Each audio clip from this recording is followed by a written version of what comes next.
The holidays are officially in full swing, and I honestly love this time of year. It has always been my favorite. The kids are home from school. I love the decorating. I love all of the movies, the baking, the celebrations with friends and family, and just the being together. And really, whatever your belief system is, whatever you celebrate, the energy of this time of year is incredible. It's inviting, it's warm, it's frenetic, it's magical and miraculous. Unfortunately, crisis situations do not take a break for the calendar or seasons or anything really, right? And neither do the strong opinions of others. In fact, one might argue that differences are more likely to reach a boiling point during the holidays with the mix of lots of togetherness and a touch of that frenetic holiday energy. So, what can we do when we find ourselves in tough situations, including conversations with non-affirming family and friends during this most wonderful time of the year? Like so much that I have talked about, being in crisis can feel so very lonely. Even if a good friend or family member or neighbor is going through their own rough spot and tries to empathize, when you're in the midst of turmoil, your feelings tend to be overwhelm and fear, and that no one can possibly understand your situation. You may be having a hard time processing or even searching for solutions because your brain and your emotions are on overload. So let's start there. Actually, let's start with the way we usually end the podcast, which is with a breath. So go ahead, take that deep belly breath right now as you are listening to this or as you are watching this. I'll wait. In through the nose, that deep, beautiful breath.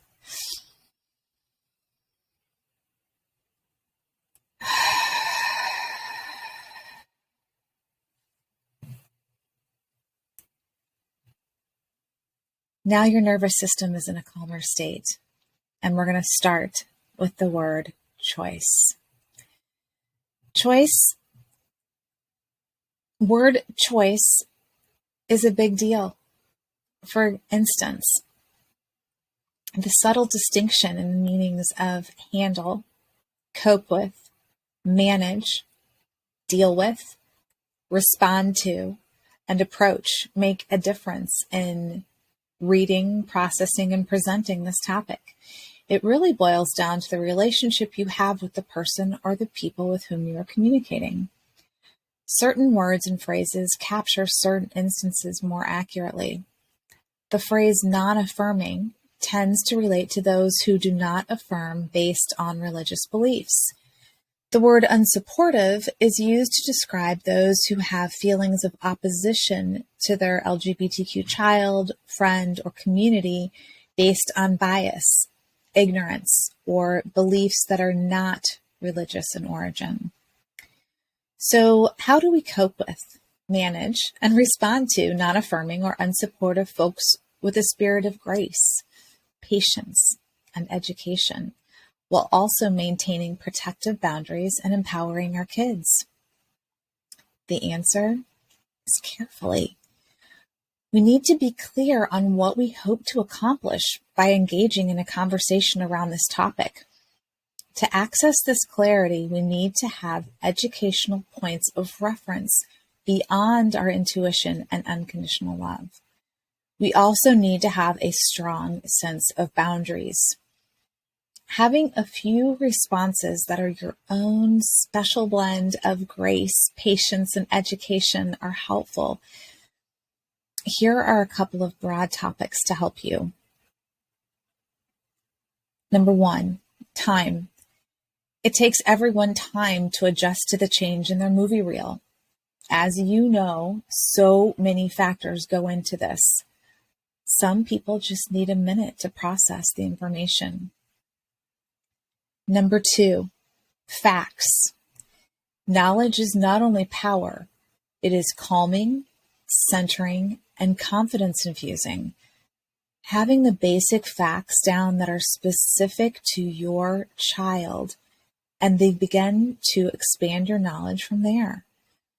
The resource section of my website is a great place to start, as well as my book, The Language of LGBTQIA+. Number 3, boundaries.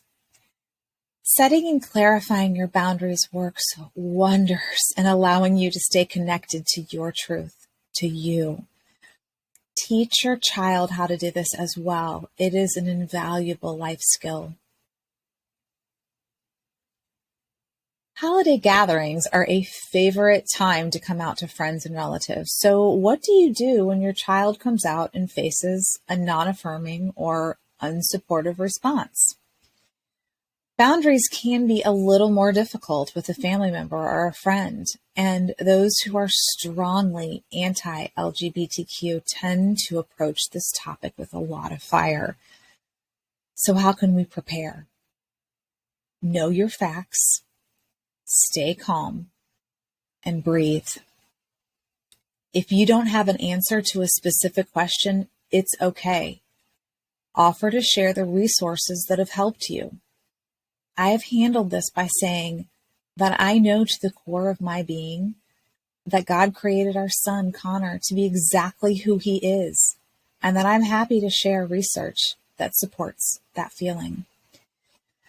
Another powerful response is, anyone who thinks that being LGBTQ+ is a choice has clearly never known or supported someone through the coming out process. No one chooses that. The complete opposite situation is possible here as well, where your child knows there are non-affirming or unsupportive people at one or more of your holiday gatherings, and they just don't want to go. Honor that. I know it can be hard when there are expectations of others at play. This is one of those moments where a pause and a breath can give so much clarity. What is more important? Your Aunt Susie's feelings, or that your child knows that you have their back no matter what? A while ago, I came across a blog written by Nathaniel Totten Green that absolutely blew me away. The following excerpts from a letter he wrote to his non-affirming friends are simultaneously exquisite and intense. He takes 4, and 3 of them are summarized here, of the most common comments or justifications that those who are non-affirming use, and explains why they are incorrect and what would be a more thoughtful way of addressing the community. The first one is, love the sinner, hate the sin. This one essentially divides a person into 2 parts, the person and the behavior. However, just as those who are straight do not exist without their sexuality, neither does one who is LGBTQ. The difference is one is societally normative and the other isn't. So which part is hated? Number 2, I love you, but I disagree. It has the same feeling as no offense, but, right? Whatever follows is almost always offensive. Adding a qualifier does not make it otherwise. We know that you disagree ethically, morally, philosophically, and otherwise. But who our kids inherently are is not something that can be simply disagreed with. Love is not unconditional if it has to be qualified. Number 3. The Bible clearly says, first of all, no, it doesn't. Second, there is not one singular interpretation. And third, even if the Bible specifically condemned homosexuality, which it doesn't, it does actually condone slavery, selling our daughters, killing those who work on the Sabbath, and promotes the inferiority of women, all of which we as a society have rejected as inhumane, morally wrong, and just plain incorrect. A belief system should not be based on cherry picking. Finally, how do we respond to a homophobic family member, friends, or community?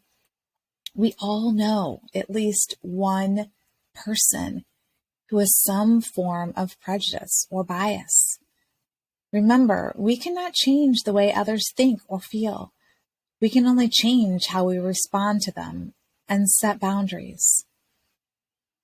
You absolutely do not, and dare I say, should not sit silently when someone says hurtful things or makes homophobic remarks.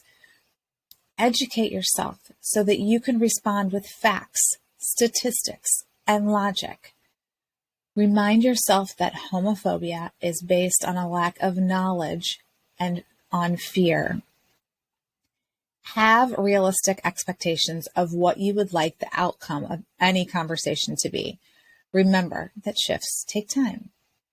Most of all, make it clear that their remarks are not okay.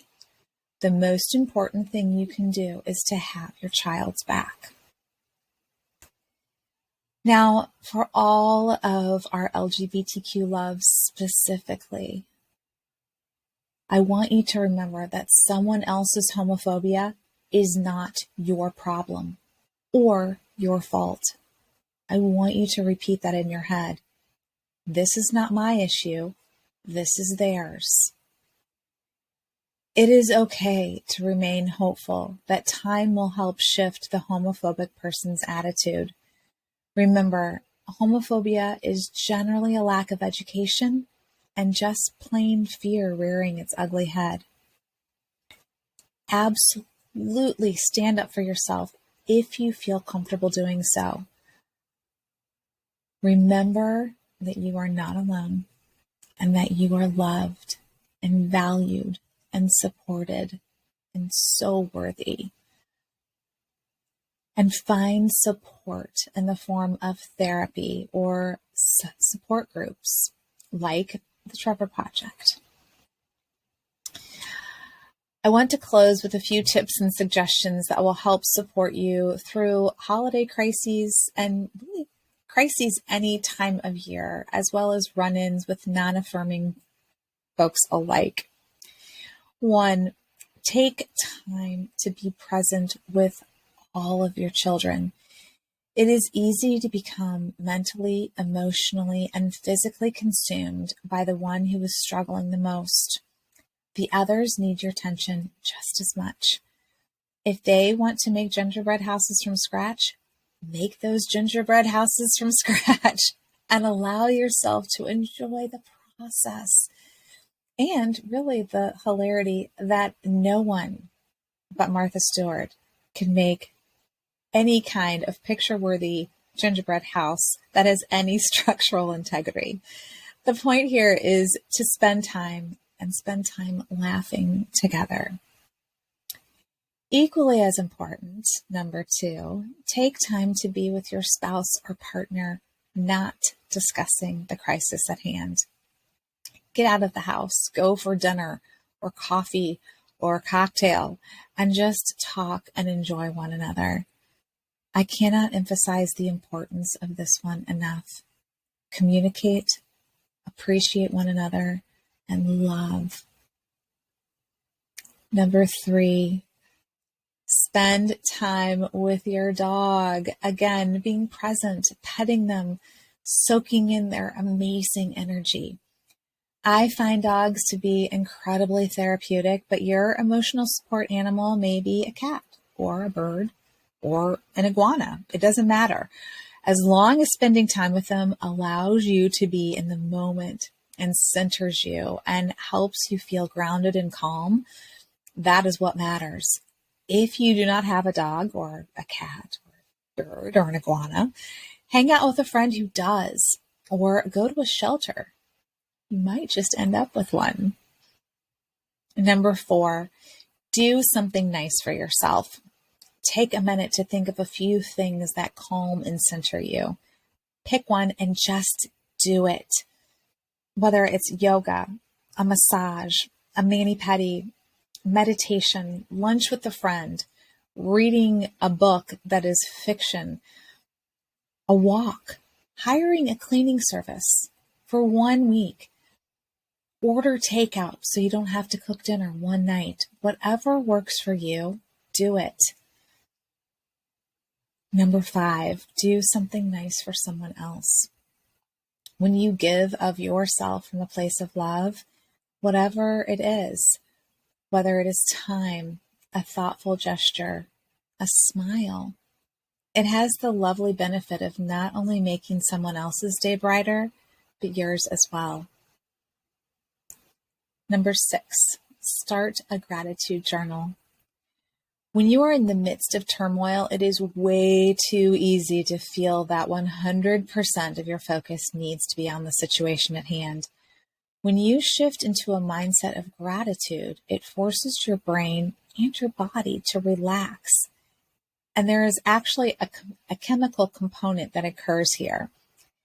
It may feel awkward at first, but I promise if you just take a few minutes a day to write, your body, mind, and spirit will balance, and they will thank you.